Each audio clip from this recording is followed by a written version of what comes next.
Hi, welcome to our podcast, Just One More Page. Where it's never just one more page.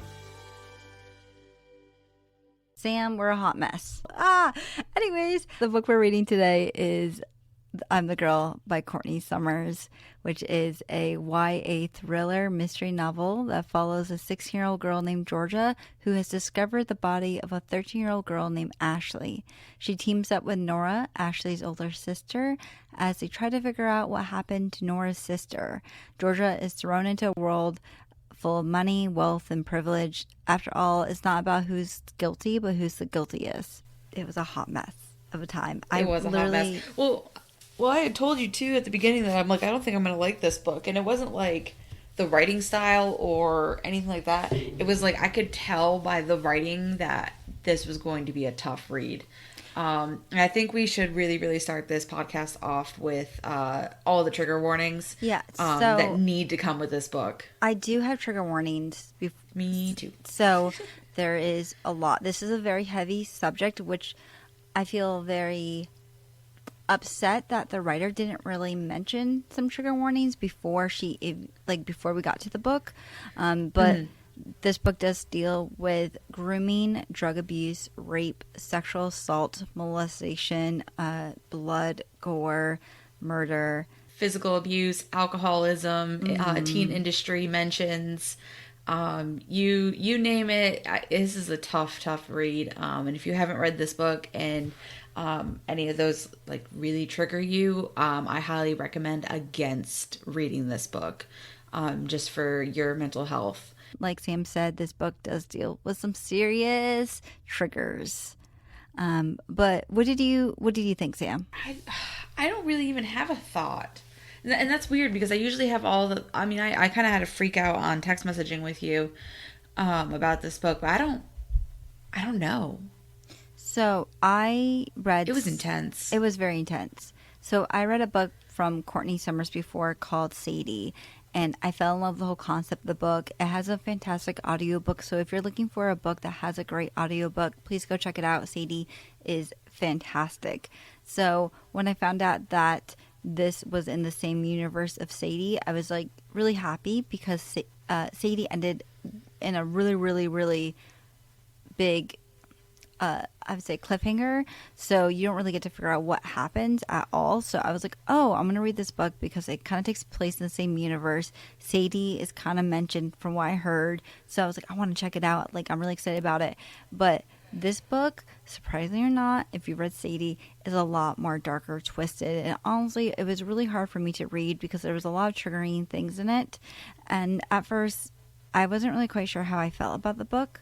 I hated the main character. She was naive, immature, annoying, and honestly, I understand that, like, she's 16, but if I have to hear another time how beautiful she thinks she is, I was going to pull out my hair.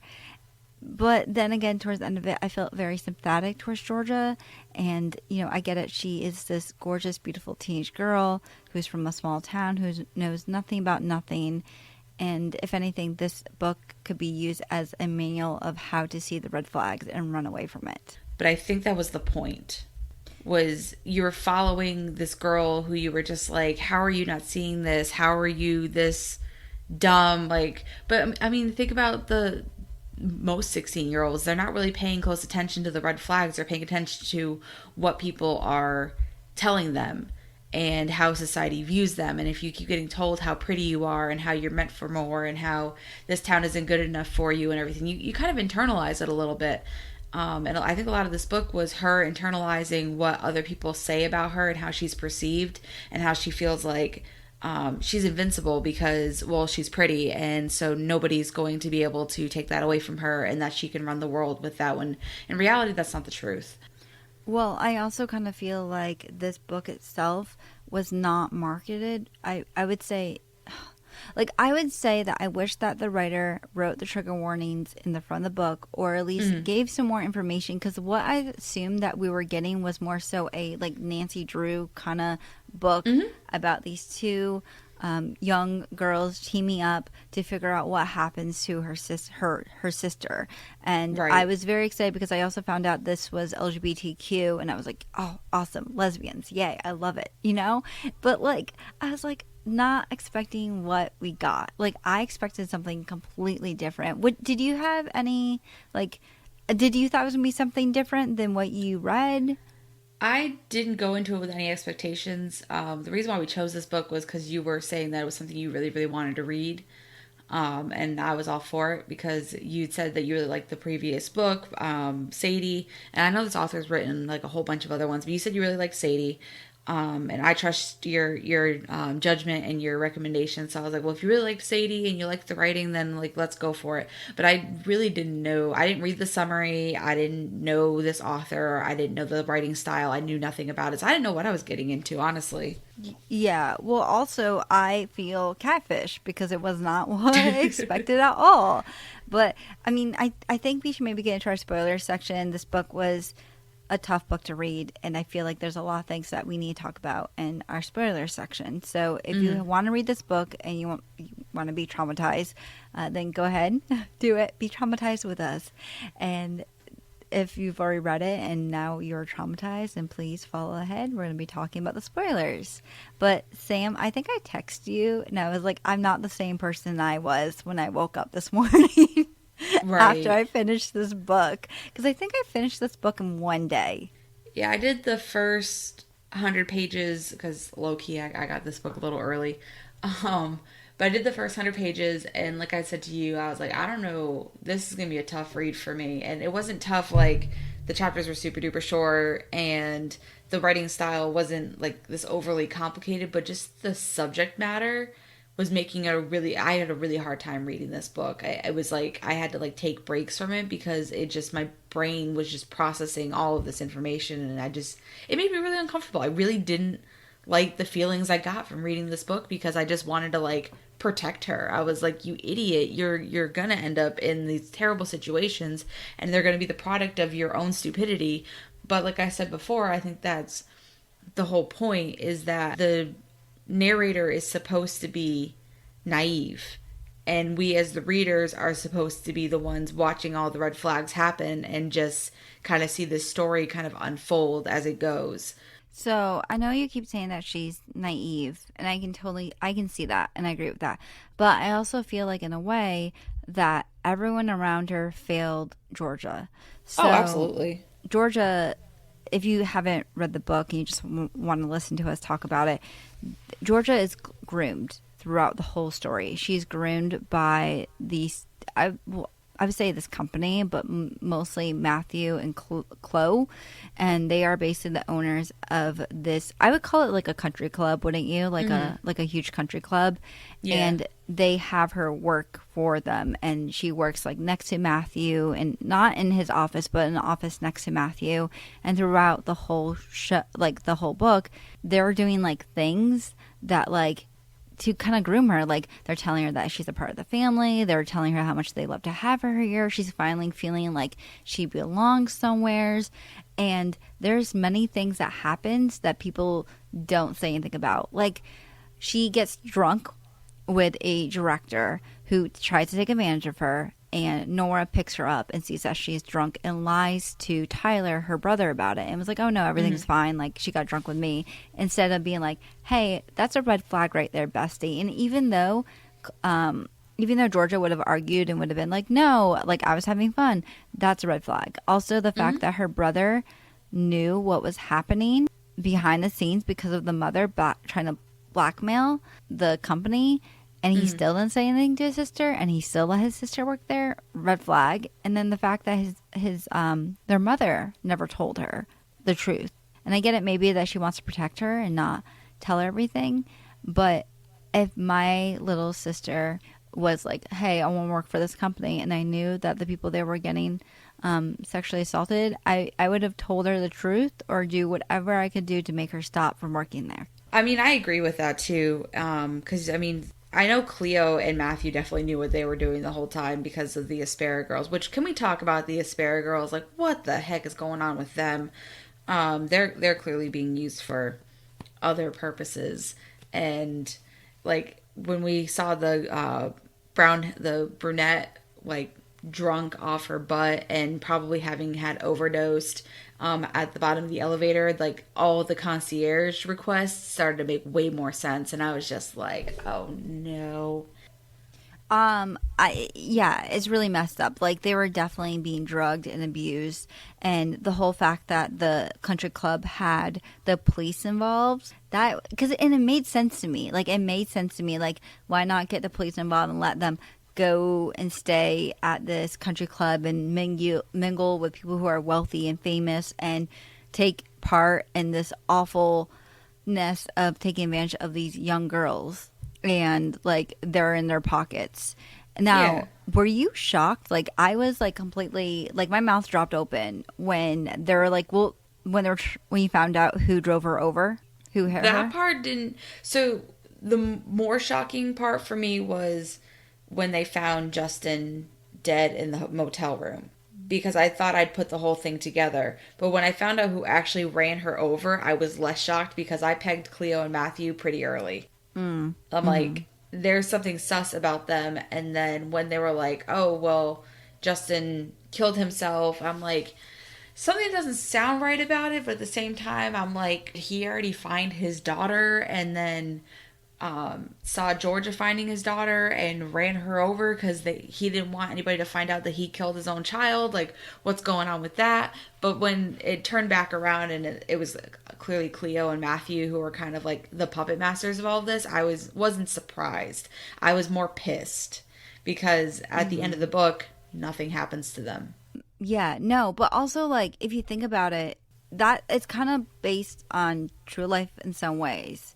Mm-hmm. Because people who are rich, who are powerful, who are famous, a lot of times they don't get punished. I mean, look at Brock Turner. He raped an intoxicated female behind a dumpster. He only served 3 months in jail, Sam. Mm-hmm. Three And months. didn't the judge say something along the lines of like, we don't want to ruin this promising boy's future or something like that by putting like a Yep. jail sentence on him? So they were Ye- more worried about the consequences of him than the consequences of the consequences of him going to jail versus the consequences of his actions.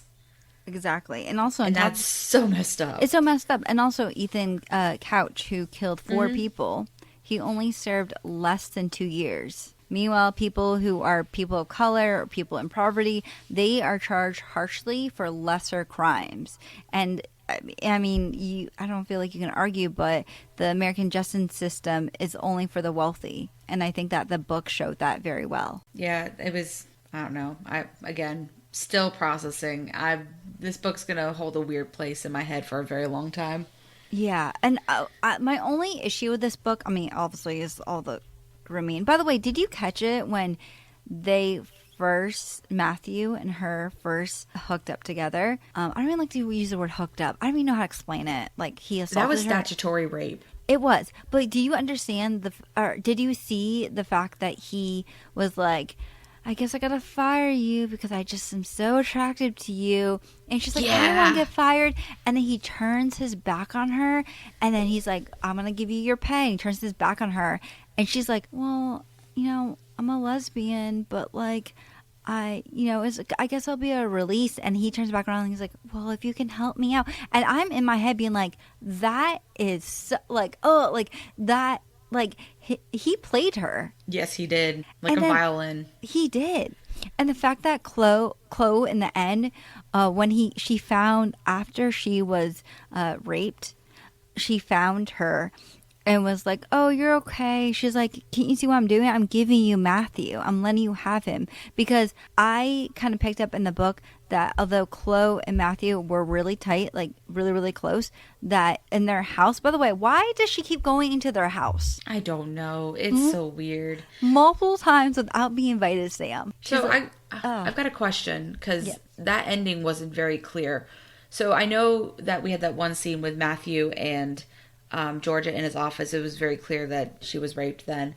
But the very end, was she raped at the end of it too, or did Kel call in time? I think Kel called in time. It was going to happen, but it didn't. no, she was raped.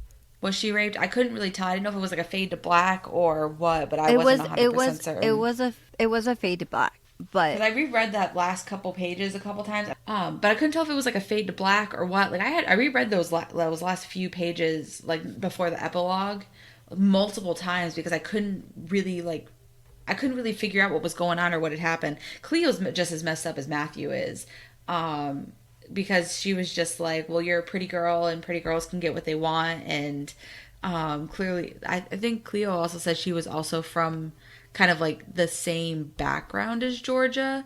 And so mhm. she was like, well, if I can build this kinship with her, then I can groom her too. So it was definitely a double team process. If you're looking for a book that will have revenge, don't look at this book.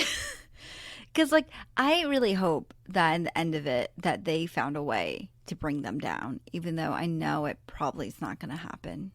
Yeah. And I expected more from Nora. I don't know about you. I What do you mean? Nora was there and she was on about this whole thing of figuring out what happened to her sister. Which she granted she did figure out what happened to her sister, but I expected more from her. Like, I don't know. I just expected like for her to, I guess she is a love interest in the story, but I kind of felt like in some ways that like I don't know, I wanted her to be working with Georgia trying to figure it out. I also felt like Nora was like kind of like all bite no bark kind of thing, or I mean no, Mm-hmm. all bark no I'll bark, bite. no bite. Yeah. um but like also the fact that when she saw that Georgia was clearly drunk and clearly not okay, does she like do anything to stop Georgia from going back? No. Yeah, but see, here's the thing about it. Nora looked at Aspera as the root of all evil. She knew something was going on, and for better or for worse, she was also using Georgia too to try and figure out what the heck was going on with her sister. So, I mean, she was ignoring the red flags for her own selfish sake. Yeah. I also didn't you feel like it was weird the fact that she, I don't know, I felt like there wasn't really a lot of emotions when she found out that her dad died. She hated her dad. Yeah. And I feel I mean, she blamed her dad for her mom leaving, and then blamed her dad because Ashley died and her dad didn't do anything about it. And then now he's dead. And up until us figuring out that Cleo and Matthew were responsible for the death of her sister, her dad killed her sister. What emotions was she supposed to have? She was pissed. Like she's broken. She's pissed. Her whole life is in shambles. Like, I mean, she's what, 18 ish? I'm guessing from how they were talking about the age difference between her and Georgia. Like, her whole life just fell into shambles and she shut down. yeah.